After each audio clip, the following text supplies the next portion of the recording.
How to deal with a rising and more assertive China is one of the big challenges facing liberal democracies all around the world at the moment.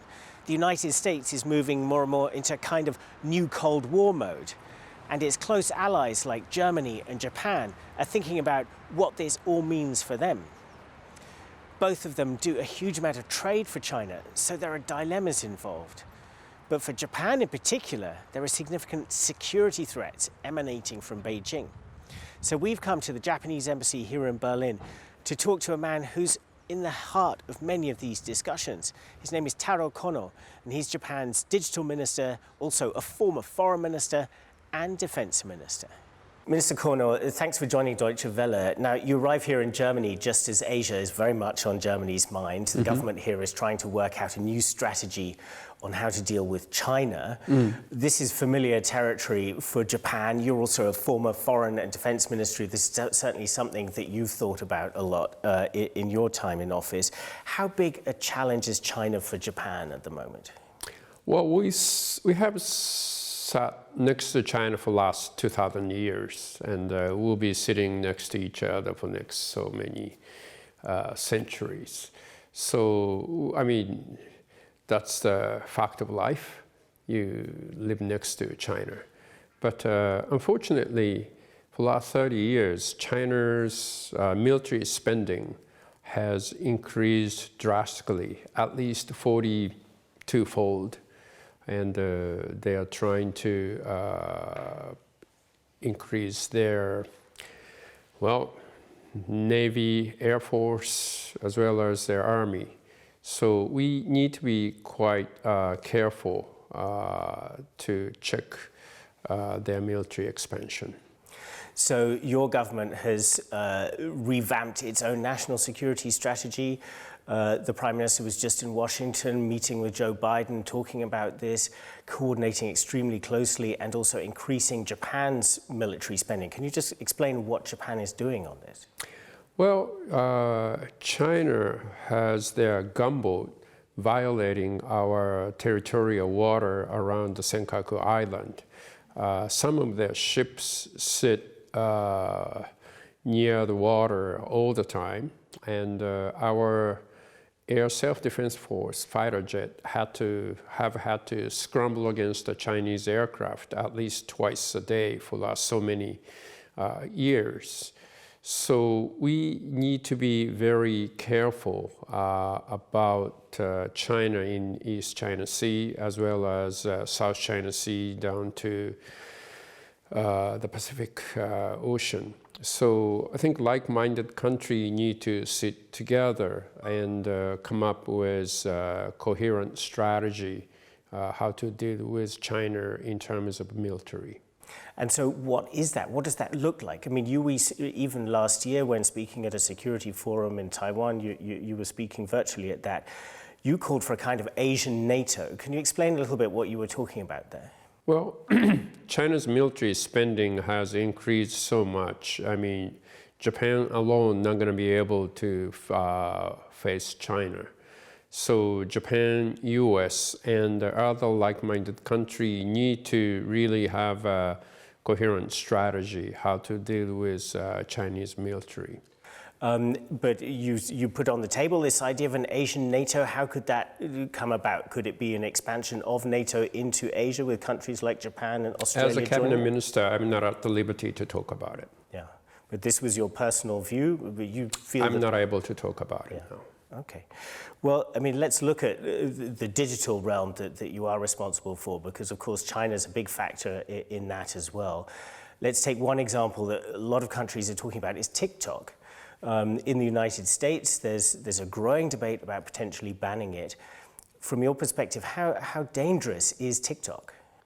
Well, we are now looking at what's behind it. So our government will make decisions accordingly.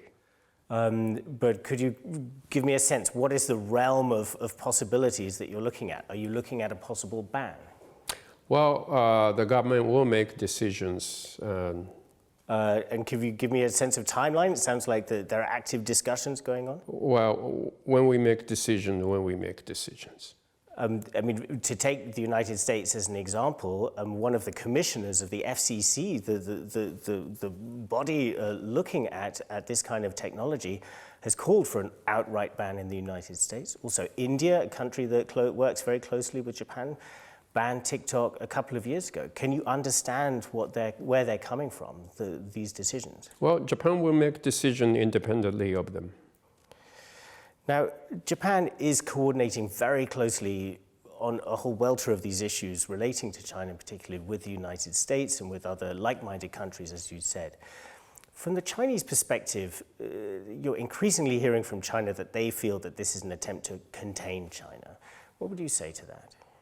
Well, China is trying to expand their military influence, and people living around China need to take necessary actions. I mean, let's talk about Taiwan, for example. There is growing concern that there could be an assault on Taiwan by the Chinese side in the coming years, that Xi Jinping threatens this openly. Is this something that you are concerned about in the coming years, that this really could happen? Well, unilateral change of status quo is concern to everybody. Now, Japan is chairing the G7 this year, so it's really taking the sort of chairmanship of the leading wealthy liberal democracies in the world. As digital minister, you also have an important role in that. What are your priorities? What are the messages that you're taking to other G7 countries? Well, I'm hosting G7 digital ministers meeting in April. And I think our first priority is DFFT, data free flow with trust. I think cross-border data flow is very important issue for every economies right now. And Europe with GDPR, and United States, something like a Wild West, going to a different way. But I think we could increase interoperability and transparency so that all the business could do business in other regions and countries. So explain to our viewers, what would that mean in practice? So this acronym DFFT, what would be the benefit of that? Well, we used to trade goods and service cross-border, but as economy get more and more knowledge economy, I think what we are trading back and forth across the border is data now. And different region, different country has a different regime concerning data. And if they start going different way, we cannot send the data across the border. And a lot of business activity would have to be stopped. And that's not good for the global economy.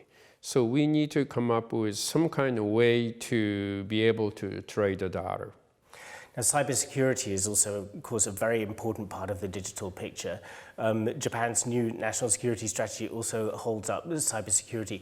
What do you see as the main cybersecurity threats that we're seeing as we go into this new year? Well, there are a lot of issues concerning security. You can talk about cyber attack on the government or cyber attack on the critical infrastructure. There's a lot of fake news and disinformation in the cyber field. Or you can talk about emerging technology like AI, how you can develop AI with some kind of according to some kind of standard. So there are a lot of issues even concerning just cybersecurity. Now, taking the Russian invasion of Ukraine, there's been a lot of focus on cyber there, that Russia has certainly been using cyber there. What's your perspective on that? What have you been monitoring taking place in that conflict? Well, before the kinetic war start, there was so-called information warfare and some cyber warfare going on. I think it's going to be the nature of the war in this century. So for cyber defense, you cannot do that alone because offender could hop over the world. So I think the coordination among the West is more important than before. And in Asia, we certainly see in Taiwan, as we've been speaking about earlier, Taiwan is facing constant cyber attacks from China. What's the picture in Japan? What are the cyber threats that it is feeling? Is it also subject to intrusions from China? Yes, there are cyber attacks going on almost every day. And we had our upper house election last summer, and we have seen disinformation coming from outside of Japan. So in order to protect the country, in order to protect our democracy, we really need to step up our capability for the defense. And you say disinformation coming outside of Japan, specifically then from China?